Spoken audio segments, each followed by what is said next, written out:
Good afternoon and welcome to another episode of PW Legal World Saturday Solutions.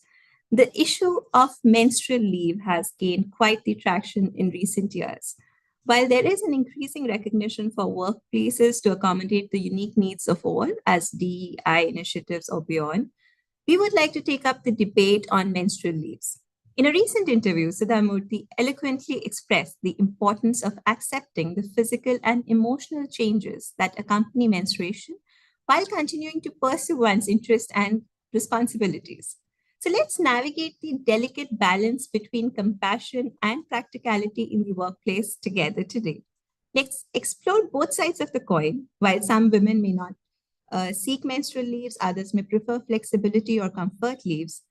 Let's hear it from our panel today what they think about it. It is time to take the pulse of the industry and get actionable takeaways for workplaces considering the implementation of such policies or guidance for those who are on the fence about it. So, menstrual leave policies, how to balance compassion and practicality in the modern world.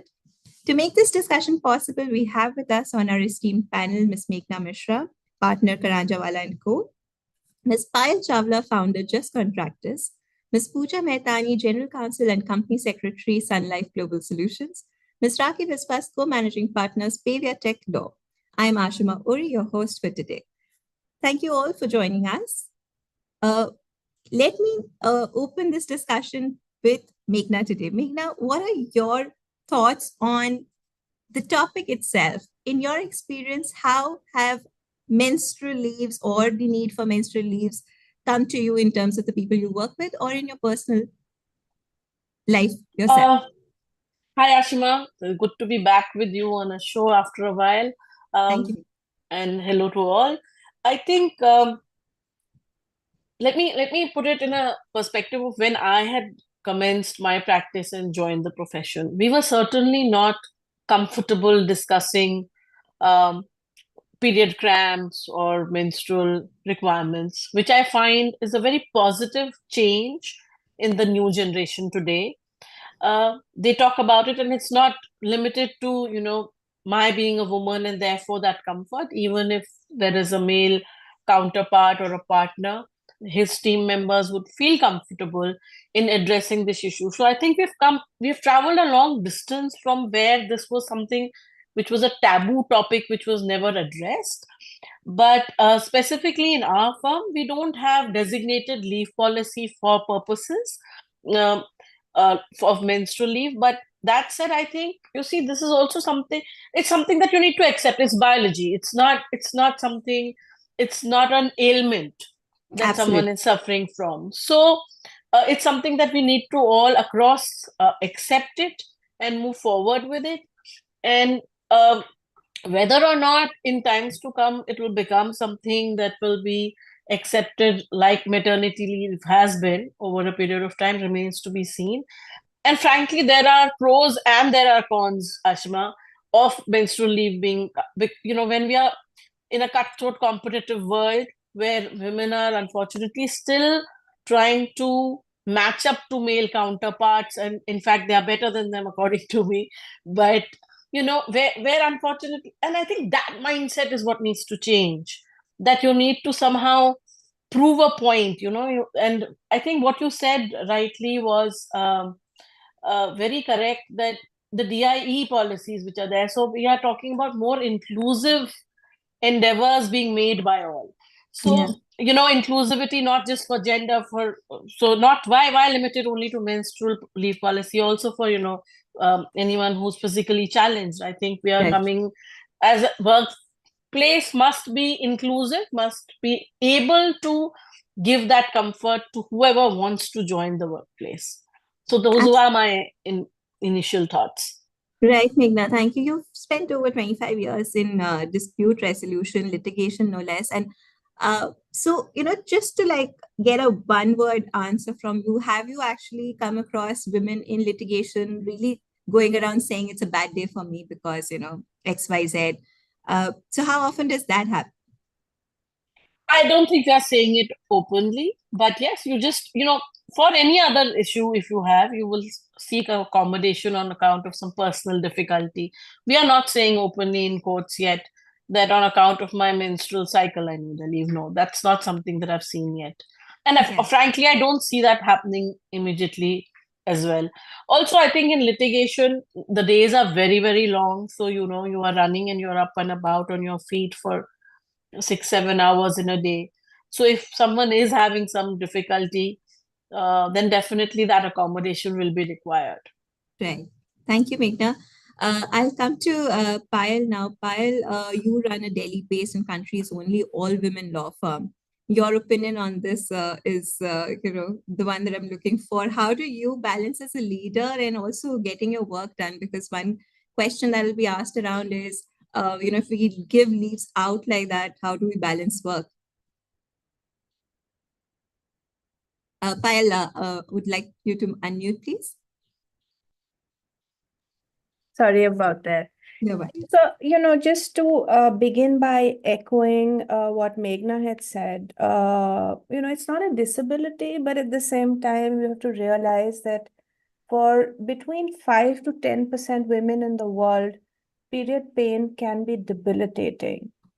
And that we have to have a recognition of that. Nobody is saying that women are entitled to work lesser than men, or those that suffer greater period pain should be able to work lesser than the others. All that women, I think, are saying is accommodate us for those days where we are feeling terribly unwell. For some of us, period pain uh, may not be debilitating in that sense, but I think 80%, the stats say that 80% of the women feel some sort of discomfort. You have to carry your pads around. Imagine for men, you're sort of leaking through the day. It's not comfortable. A lot of women get nausea, some get diarrhea. There is terrible cramping. So that would happen to any man, woman on a particular day. If you're sick, you call in sick. And I like what Pooja said, that you don't have to call it period leave. You may not want to have extra days, but the fact that someone is unwell, there has to be a recognition that menstruation can cause all of these, and you can be terribly sick on a particular day. Right. Accommodate them. And today, post COVID, I think the one silver lining of COVID was the fact that there is today an all around worldwide recognition that there can be a hybrid model. Everyone does not need to come into work. So if Absolutely. somebody has discomfort and they want to have a hot water bottle and don't want the rest of the office to see it, can sit out of their bed and work.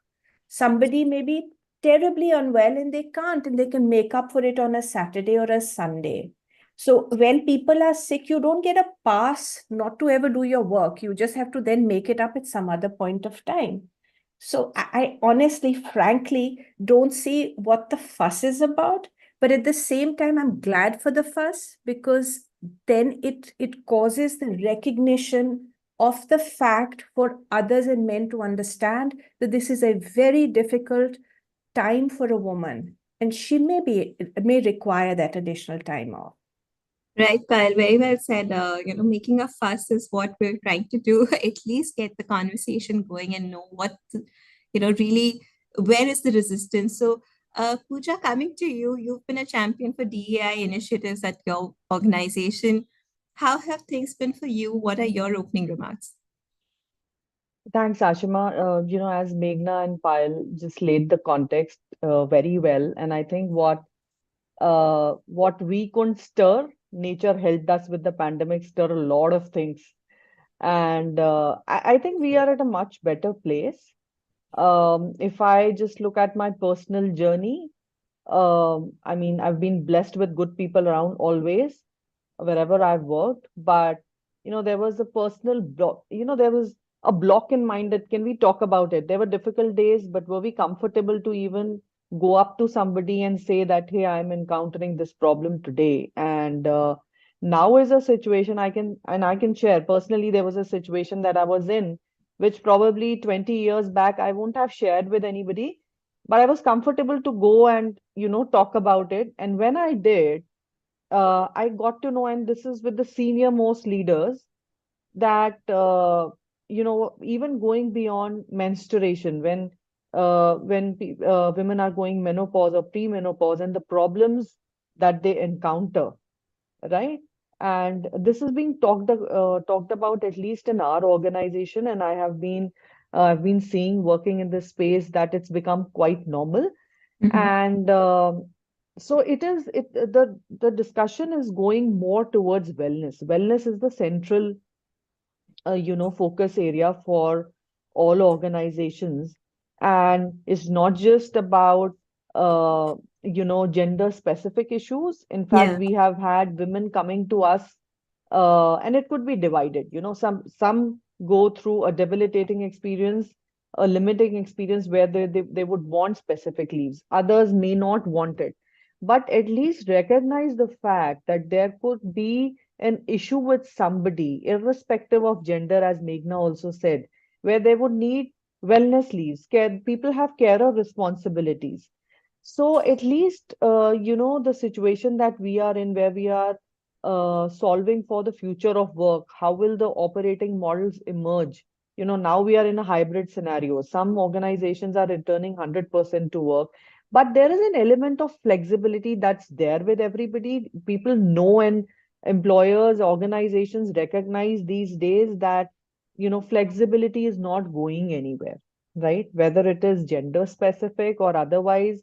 And, I can talk more about, we are expanding the definition of diversity, that too taking into account the inputs that we have received from our women employees, that don't just talk yeah, about us. It is for the people with disabilities, it is for the LGBTQIA plus community. What are their needs? How do we cater to them?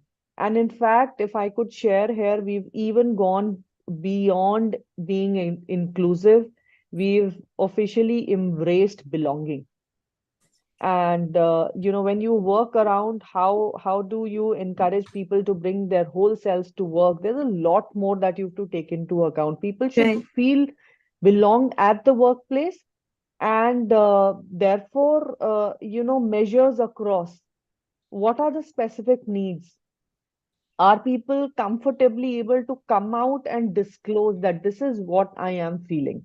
right, Right? And Pooja. that definitely would include, some women going through a problem, and that happens in our teams, that at least we've reached that stage that somebody is not feeling like coming to work, and has their menstruating periods, and they could say, oh, hey, I can just work from home, will it be comfortable? And we are actually fine with it. So Yeah. it's a good scenario. I don't, but there's a lot of work to be done, because this is happening in good organizations. So And let me Meghna, just and put yeah, this in context, Pooja. So you're saying that at least now, people who are seeking leaves are able to say, uh, you know, I need leave for not just because I'm under the weather, but because I'm going through yes, my period. So I think that's a good point to take away from here, that women are actually at least putting out the right cause. You don't have to brush it under the carpet by saying, oh, I'm unwell, or, XYZ reasons for not showing up or wanting flexibility. Rakhi, if we have you, I'd like to come to you. I can't see your visual at the moment. Um, I think Rakhi's away for a moment. So let me come back to Meghna. Meghna, uh, what has been your experience in terms of policies around? Can we gather some intel from you as to what are you seeing in the industry, so to say, in an informal setup where people are discussing whether or not to have such policies? Well, there is discussion for sure, and I think with the bill having come to the parliament, it went to Supreme Court in a petition as well. That discussion has started, but my own personal view is this: that, as you know, and I think I read Zomato had, for example, and Byju's, they'd offered menstrual leave already. Some law firms have also now got menstrual leave policies in place. But it's not just about a formal policy, according to me. It's a change of mindset, which is a very slow process. And I think, taking from what Pooja said, the fact that in a workplace you need to be comfortable, you need to feel that included, that here is an organization that is also looking after me. So Yeah. just a policy or just putting the menstrual leave, according to me, is not what will be the long term solution. And while there are some organizations that have started to put this, I also want to frankly take the bull by the horn and flag this, because there is still a lot of discussion about how if women take menstrual leave, then that is just one more factor. There is, when the Me Too episodes happened, unfortunately, a lot of people had this attitude that, oh, let's not hire women. Mm. It's unnecessary, and now, there are sexual harassment complaints, and let's just steer clear of that. And I'm sorry to say that even a lot of lawyers have that mindset. So that I thought was extremely unfortunate fallout of, instead of embracing issues, and unfortunately, I fear that if the menstrual policy comes through, as a formal, um, enforced statutory mechanism, that again is going to be something that men will try and throw. So I think as a society, that mindset has to change, because you see, if you look at it historically, women were also derided for childbirth. So when that maternity leave needs to be given. So I think we've come a long distance from that point. So Yeah. it will be a circle, and but I think it's a starting point, is what I'm saying. So yes, while you see of sporadically, a very few, minuscule is the number, is where we are right now. In terms of formal policies for menstrual leave. Right. Right, Meghna. But Thank you. I think we should start talking about it, and the more we talk about it, the more we discuss it, Right. perhaps the mindset will keep changing. Absolutely, Meghna. You make a great point about embracing this in the formal setup. I will quickly go to Raki before I come to you, Payal, on the point that Meghna made. Raki, your thoughts. You've spent over 26 years with multinational organizations. So, what is it that you're seeing between, say, this issue with India and in other places across the world? You're on mute, Raki. Sorry. Sure. Thank you, Ashma, for that question. First of all, I'll start with some statistics because it's important to us why we are having and to know why we are having this discussion. Okay. So, worldwide, about 190 million people, women suffer from endometriosis, which is and dysmenorrhea, which is the extreme pain and debilitating conditions, and averaged USD 2640, which is 2,640, is spent on supervised care and hospitalization expenses. Okay, so that is the gravity of the suffering around the world in terms of uh, the menstrual pain. Okay, and increasingly what is happening due to the environmental changes and the delay in childbirth, women's bodies are undergoing a lot of impact of these factors, and therefore the number of people suffering this is also growing up. So we need to normalize this conversation, and also I would say maternity is gender specific, posh is gender specific, but posh has been made gender neutral in certain organizations. Why not make menstrual leave a part of the wellness programs instead of specifically calling it out as a menstrual leave? Because that kind of one, it highlights the woman suffering menstruation to the entire team, which is not a very happy situation to be in. And second is that it kind of is seen as a gender advantageous position to be in, which I think we should kind of refrain from, and due to the reasons that Meghna has also talked about, that could result in uh, discouraging the hiring of women, for example. Right. Okay, so from a global perspective, I would say that the approach and the encouragement is towards having it as a gender inclusive program. So men get wellness leave, women get wellness leave, and there is no discrimination. In fact, I've had an Australian client who was under discussion for designing their menstrual leave, and then they said, no, we receive feedback from our employees, why not make it a gender neutral thing and give it as a part of the wellness leave or the sick leave, and then that kind of neutralizes this negative connotation around it. And there Spain has given menstrual leave as a part of its policy, so it was the first country in Europe to legislate on that. Increasingly, we are seeing that we will go towards some kind of a flexibility of working during those periods, right?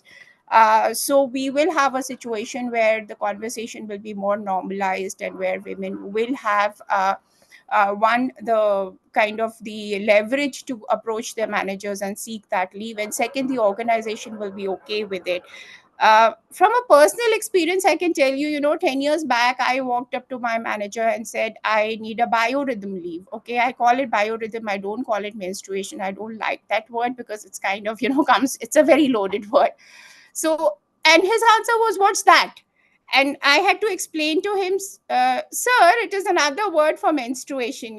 So he said, oh, okay. So what do you want to do? I said, I want to take a leave. And so he said, but it's a day and there are several meetings. I said, I'll do the meetings. And this was before, COVID, and when I was in the corporate life. And so he said, how will you attend? I said, I'll join by a call. And he said, fine.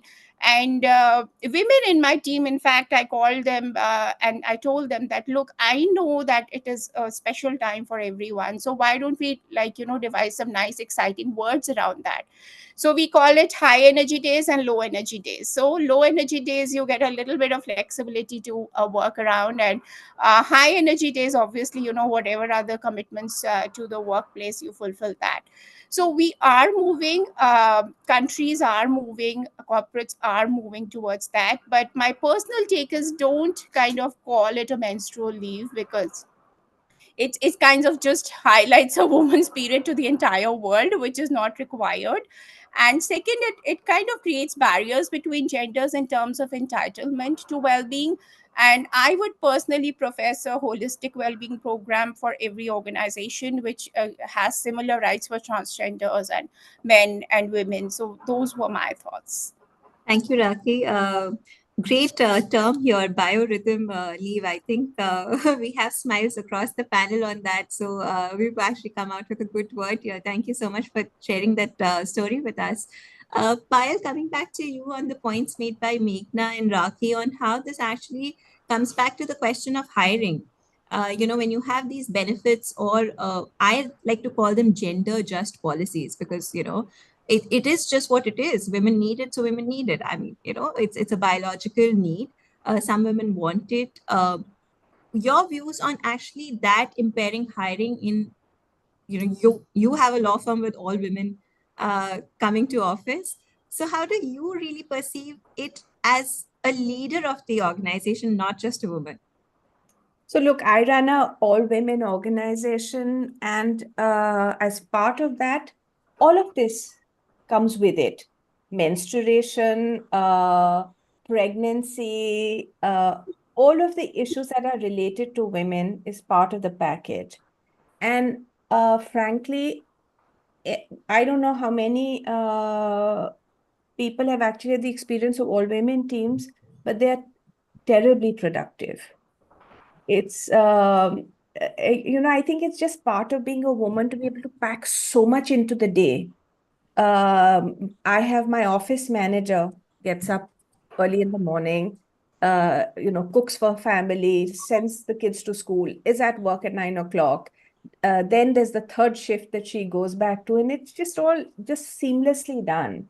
So I don't think we felt that, and also being a an all women firm, there's a comfort around the conversation. So they'll put it on the group saying, I have my periods, I'm not coming into work today. Or but at the same time, one has to understand, all professionals, and we are a highly skilled job.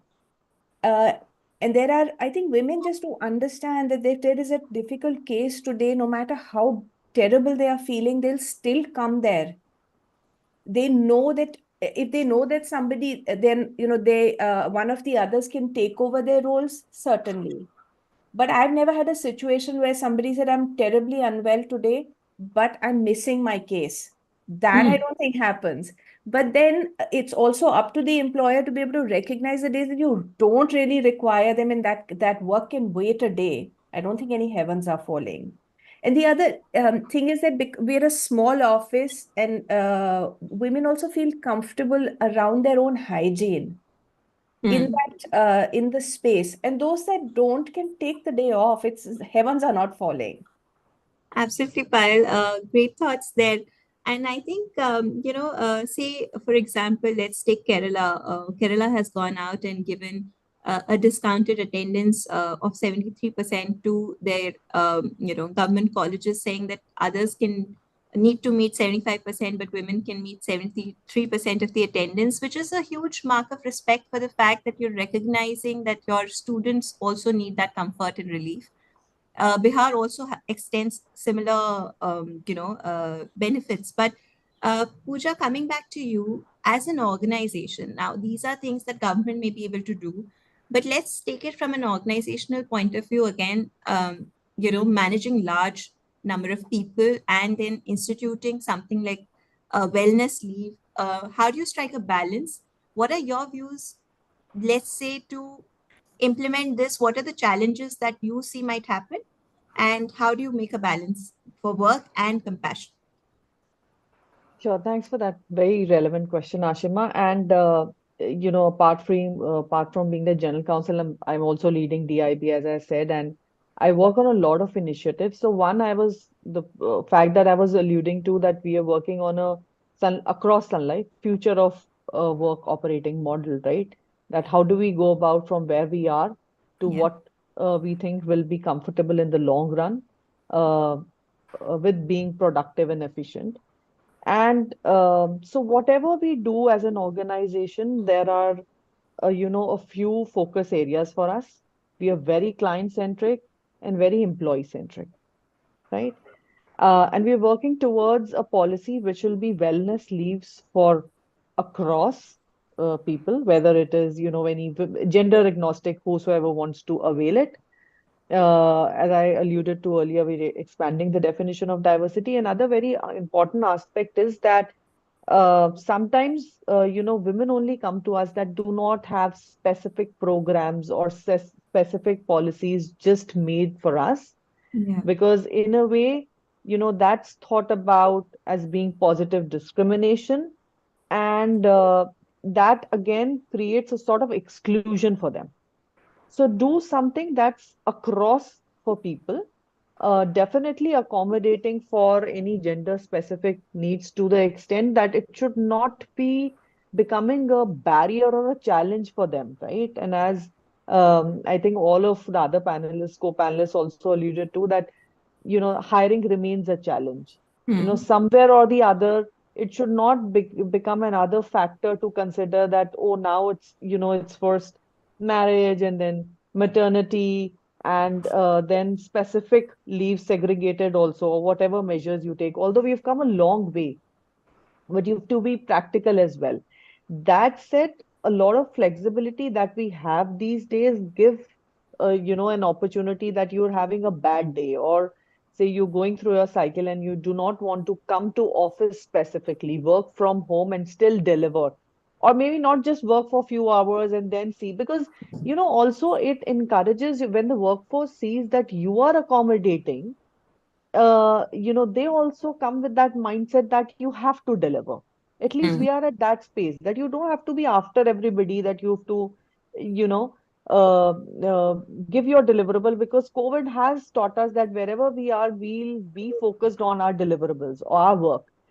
And another very important factor is that when we take care of wellness across, um, we all belong to, whether it is our law firms or our organizations, I think still evolved people. We also have to keep in mind that society at large also has to change. So when we take such measures, of wellness leaves, like we have gone in and made the paternity leave, extended the paternity leave also to 4 weeks, have our policies made very inclusive so that we have same gender inclusions also in the policies. We want to tackle it in another way also, that make the male colleagues also conscious that you can also avail these leaves and probably support the females at your personal space as well. So that's how you're going to change the society also, to an extent that it's not always that, say, women employee has to take leave.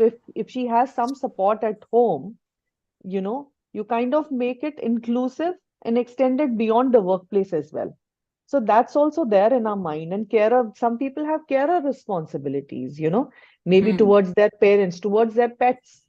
These days you have specific leaves for them as well. Yeah. So I think we are moving to a positive situation, and this way, if it's wellness across with a focus towards everybody's well-being, therefore we'll be able to take care of specific cycle that women go through, and also kind of reach a situation where it becomes inclusive not only at the workplace but back home as well, Right, where everybody Pooja. share responsibilities. Absolutely. Great point on how we can actually balance this as a society and extend the same sort of care leaves to men at the organization and others. Payal, coming back to you, I remember from our offline conversation, you said paternity leaves should be a mandate, so that at the end of the day, an employer has to look at the fact that one takes off for 6 months, one takes off for 3 months. In that case, it's not really coming down to a hiring decision, so to say, that who takes preference. So your thought on really managing that aspect of leaves? So I'm going to back up a bit and talk about something that I've spoken about on many platforms. It's what I call the problem of the tetrad hex for women, because you have the issue of the fact that you're getting discriminated against at the workplace, which causes you to be the secondary earner at home, and therefore double the burden of work at both places, because you're trying to kind of prove yourself more than your male counterparts. Now, maternity leave, while it's accepted, there's a negative connotation to it. And then there are, as somebody who's personally experienced this, I don't know, many of you are aware, I fought the case on the underlying dispute was on pregnancy discrimination, young motherhood discrimination, which I very publicly lost at the Supreme Court. But nonetheless, it's important, I think, for employers to push for a mandate for a paternity leave, because the woman has to carry the child for 9 months. There is an aspect of breastfeeding. But what about childcare post that? Why should women not be coming back to work and men be, lending a hand towards childcare? That should be an important recognition. And I completely agree with Pooja that the way to counter positive discrimination would be to allow for men to have menstrual leave for the days their wives or partners are menstruating, to be able to kind of look after them. So, or you could say that take a couple of days off for childcare, lend a hand, but do something with that additional leave. Yeah. So unless and until this is not driven for men, it is not going to have the impact that we actually require in society. And may I just take another minute to say something which is a little bit off topic. I've heard so much about this whole abortion debate, where everyone seems to have an opinion on the body of a woman, but not the entire. What I find compelling is the aspect of the absence of men from this debate.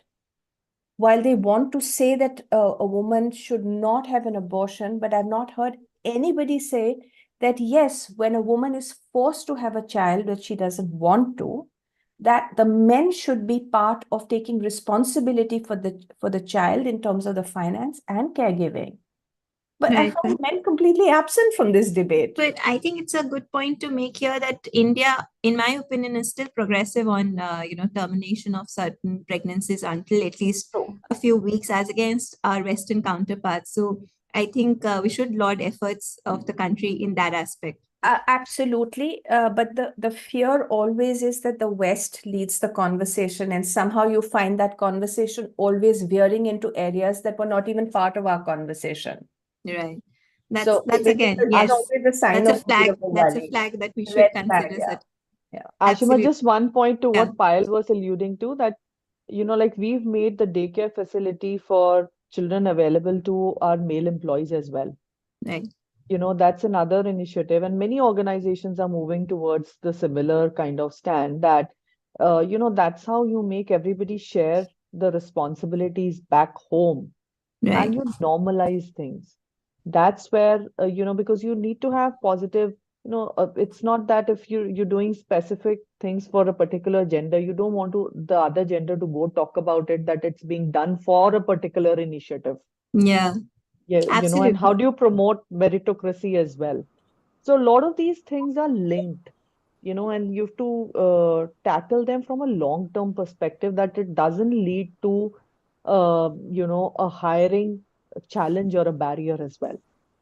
I think that's a good point on how you can psychologically kind of work towards it for everybody in an organization. You're kind of sensitizing the men at work that, hey, recognize this for your women employees and your partners at home. So when that conversation really comes into play, that is when you realize that it is something everyone is speaking about. This needs more attention than it has received so far. Great points, Pooja. Meghna, coming to you on how the law of the country looks at it. For instance, positive discrimination is something that, of course, has been a part of our constitution where it's required. Now, if you had to draw a comparison as to how women should take it, like, really explaining it to women at this point, that if you really need to go out there and ask for certain rights and comfort, how should you come out of the conditioned mind of so many years that no, we need to push forward, we need to go at it no matter what are your thoughts on this? So while Ashima, I really do believe that yes, you need to keep pushing yourself and not be in your comfort zone to make it in whichever field you are. But I think menstrual leave or comfort leave, wellness leave, these would all be in a way extension of Article 21, really.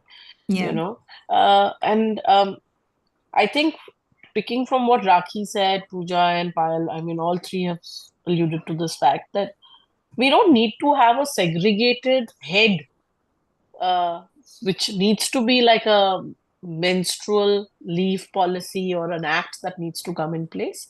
But within organizations, you can have, and I believe a lot of private sectors have done it, that if you had 20 leaves, three of those or five of those have been set aside to uh, sort of look after these particular days.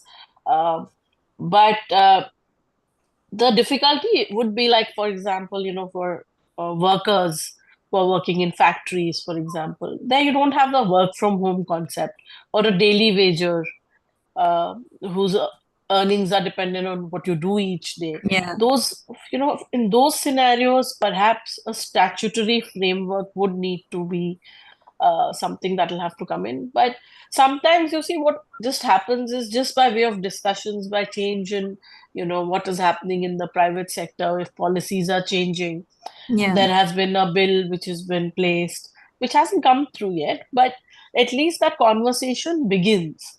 yeah, So according to me, a hard a statutory framework may not always be the starting point. It could be the reverse. It may be the yeah, thing that comes at the very end, but at least let's start the conversation of why it's needed. And I think the bill which was tabled also spoke about the other aspect, which is that in a large part of the country, having periods and talking about it is a complete taboo, and women are asked to sit in another room. So from the comforts of our room on, having this discussion, it's a very different. I remember the first time I'd seen that ad where Akshay comes, with the sanitary pad. yeah, I yeah, think that's a great starting point where men need to acknowledge that women, we are still struggling with requirement for sanitary pad and sanitary hygiene. yeah, So I think that's the first aspect that any statute or act will need to meet. And the policy and the leave that comes in workplace would be the second aspect of it. Currently, if someone is really having difficulty, you can still take medical leave. Yeah. So, I have been blessed, and I did not suffer acute pains, etc. And I was, in my younger days, I used to play basketball. So as a sports person, what happens when you have these leaves? So there is a whole complicated set of, what happens if you have a match on the day that, so you do need to sometimes push forth, because these things will not take into account that you are having your cycle pain. So Yeah. then you look to some medicine, some relief, like someone mentioned, a hot water bag, or do whatever you can physically to relieve the pain. But for the other half of the country where women are struggling, that act would be a big relief that comes through, as and when it does.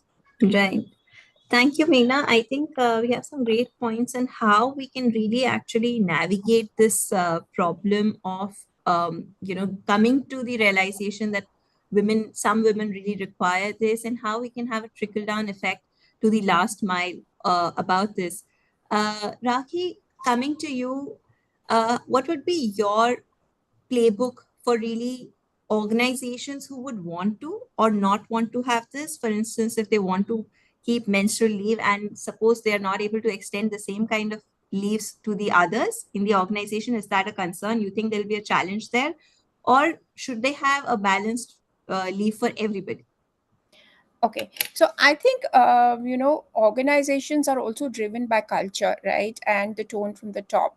Now, the whether an organization will welcome a differentiated menstrual leave, or there should be a part of a uniform wellness program, is completely up to the organization.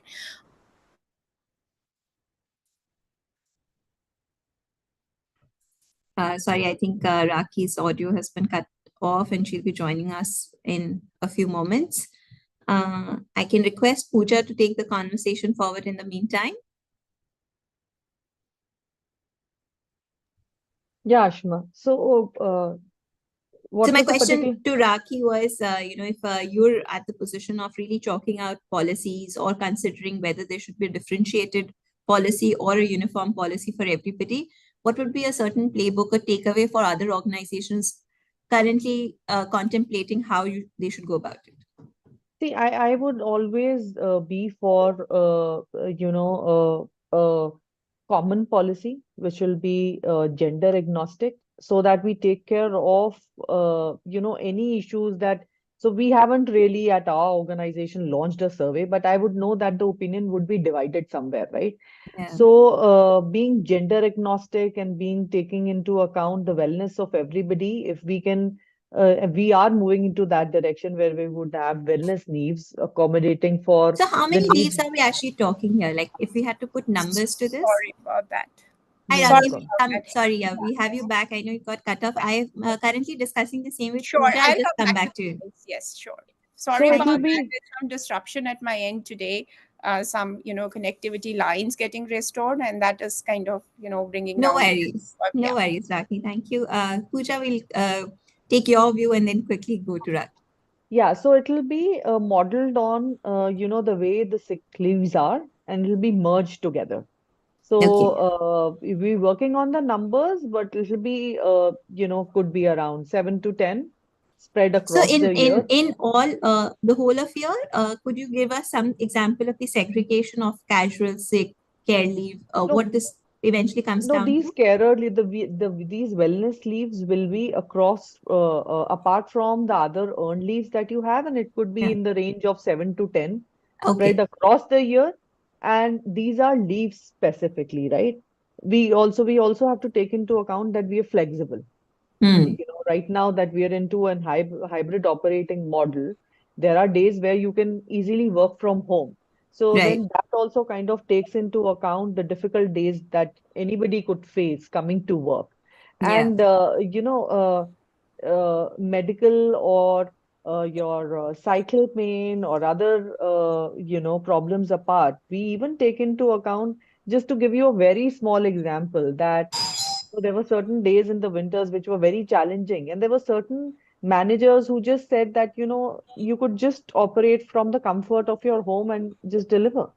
Yeah. So we go up to that extent because there are days where we see that employees probably will not be able to travel from across NCR to a particular place, and we take a conscious call, or you could just work from home. So when you're operating in such an environment, any positive step towards any kind of wellness leaves or any kind of accommodation takes care of where we eventually want to be, whether Yeah. you call it by a particular name or not. But I agree to Meghna's point that, we're all, as I said, that all probably at evolved places. What's happening at the grassroots level is still a challenge because, there at places, say in manufacturing or other difficult places, they don't have any kind of flexibility. How do we solve Yeah. for that? Right. Absolutely, Pooja. And I will take Rakhi's point on this now. Rakhi, you've heard the panel on the issues that are there. Coming back to you again, currently looking at the corporate space, unfortunately unable to do it for the unorganized sector at this moment in this panel. But in the corporate space, how should leaders or decision makers, policy makers go about a differentiated or a uniform policy, and having heard the challenges in the minds of people, whether that is about hiring, that is about a sentiment in the organization that why should one gender be allowed to take time off work. I mean, these are all thoughts that may Sure. go around an organization, may or may Yes. not be right. Yes. So first of all, I would think that if an organization really wants to implement a menstrual leave policy, the best strategy is always, of course, a uniform, inclusive wellness policy, right? If that cannot be done due to certain reasons, if they want to implement a menstrual accommodation policy, I would say, not even a leave policy, because I would call it a menstrual accommodation policy. And in that, I would if a client were to ask me, I would bring in some rest days into it. Okay, so it is like a biorhythm rest that a woman may need, and then compensate it. And because I have implemented some of these steps in my own teams to kind of balance out the sentiments around this, so and then compensate it, like if you lose say 8 hours of working a day, if you work half an hour extra, you can easily make that up, and that is not a cost that women will not be willing to pay, right? And it kind of offsets the angst in the other gender that somebody is taking an entire 8-hour working day off, right? So I think we first say it's an accommodation policy and not a leave policy, then we say it is rest, right? And now with hybrid work models being there, working from home is a great facilitator to this initiative, right? So I would say, first of all, kind of brand it correctly, right? Publicize it correctly, because a lot of our sentiments are driven by how we interpret or perceive a thing, right? So branding the leave as a right, with the right verbiage is very important. And how do you set the tone amongst the other gender about that? How do you make them feel that this is ultimately towards a certain objective, and which is the benefit of humankind in totality? Um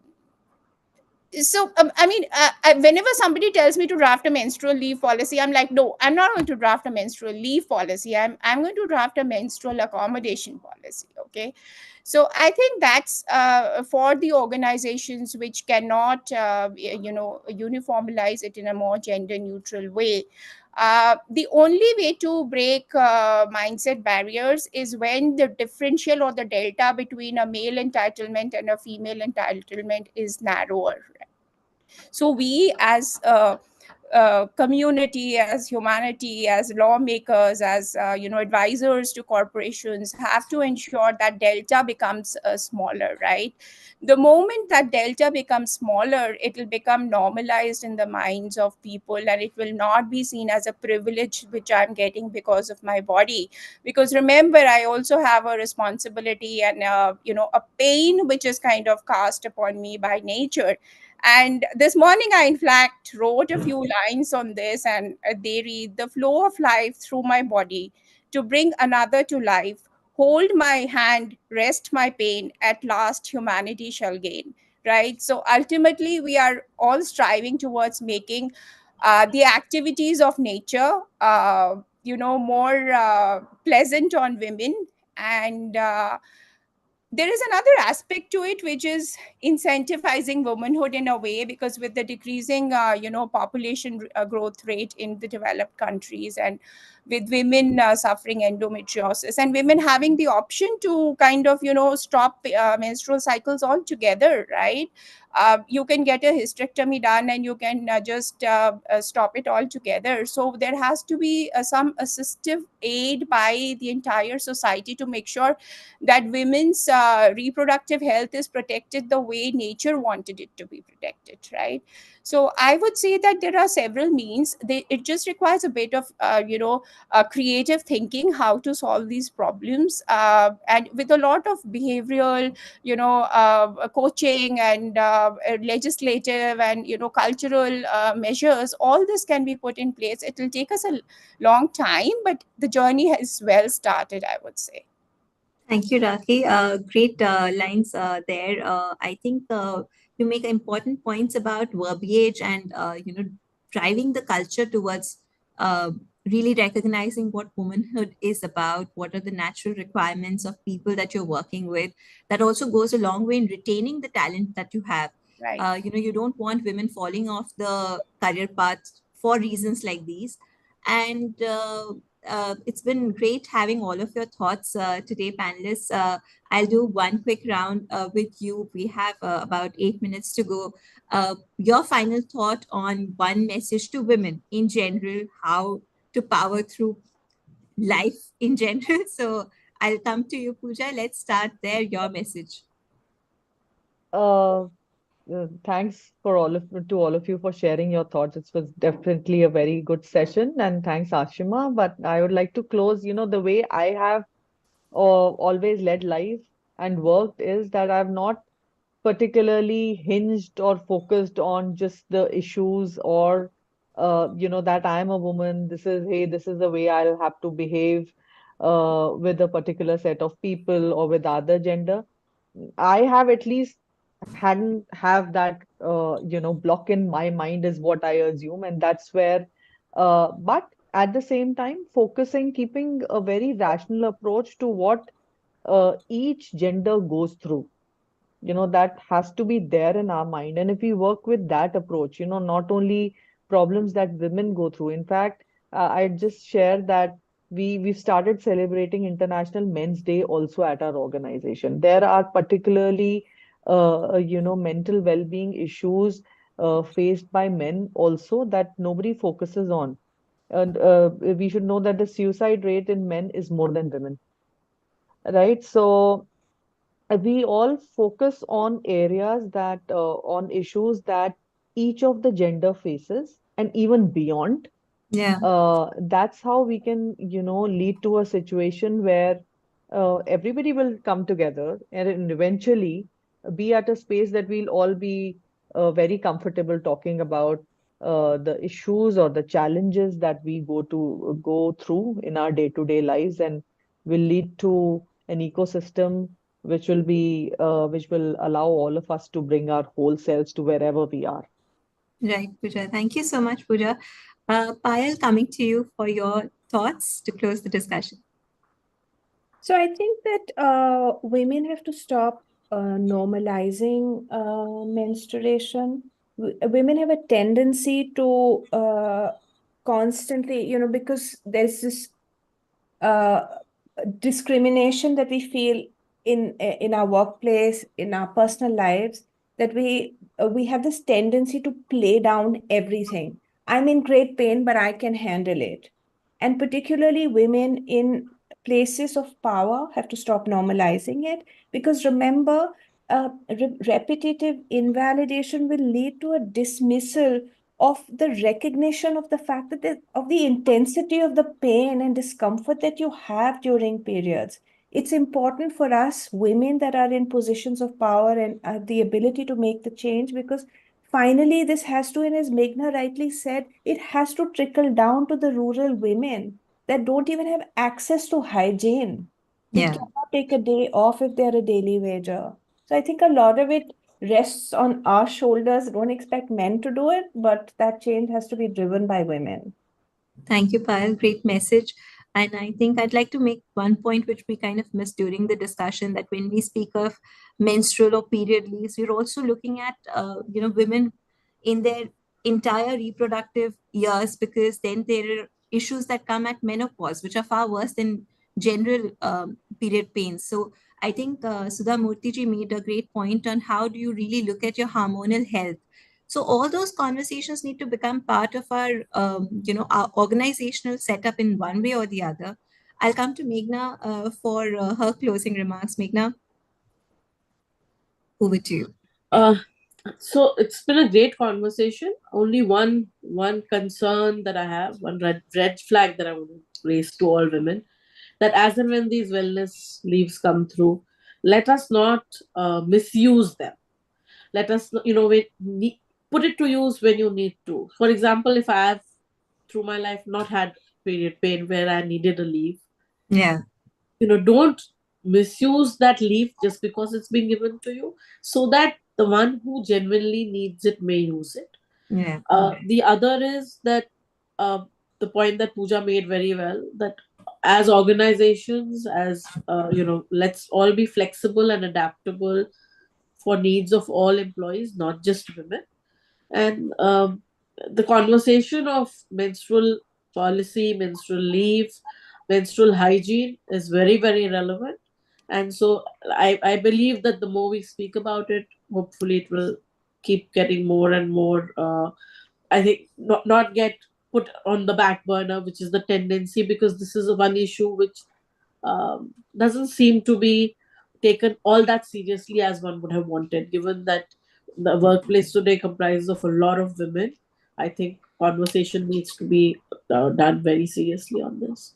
Thank you, Meghna. Thank you so much for your message. Raki, last thoughts. Yeah, my thought would be that as a woman, I would, if I were taking this leave, I would commit to no loss of productivity, right? And I would make it up at another time, and which is a fair ask for the organization and for, balancing it out with my male colleagues. So I would give it back in terms of my hard work and productivity back to the organization. I wouldn't take it as a privilege and then say, okay, today is gone, so it's a minus work day for me. No, I'll compensate it and I'll give it back in terms of productivity. So that is a commitment. If every woman looks at a menstrual leave or a menstrual accommodation with that, I think the bias against menstrual leave and menstrual accommodation will be kind of assuaged. Right. Thank you, Raki. Thank Ashimash, you. if I could just add Sure. one point to what Payal, Raki, and Meghna alluded to, that it goes beyond just menstrual challenges. Women's body is complex, and we have to, one, be very aware of what we are going through. Sometimes we just keep on taking the pain, not kind of looking into that what we are going through, and even the breast cancer awareness, cervical cancer awareness, all of that is very important. So I agree with Payal that, we sometimes think, oh, we can take this, just normalize, keep on moving. That's not the way to go forward. In fact, the medical field has also evolved. And I think Raki also said that there are a lot of ways that we can take care of ourselves. It's just that we never even think of making time for ourselves first. Yeah. That what should we be looking into? Right, so a lot of awareness is required, and like we do some programs for breast cancer awareness within our organization, and we are thinking of extending it to all men, again going back to that point, that make everybody aware. Right. I think a certain celebrity created quite an Yeah. uproar by creating awareness about cervical cancer. But nonetheless, I think it's a thought that requires conversation, at least sensitizing people and Yes. whatever extreme measures are being taken may be debated, but the point remains that women really need to come out there and care for themselves, and that is how you give back to your family and your workplaces. So thank you so much all for joining us with your wonderful messages and thoughts. I'm sure this is going to pave the way for a lot of organizations who are still contemplating what they want to do. So thank you so much once again. Thank you. Thank you. Thank you, Thank you, everybody. everybody. Lovely meeting you all.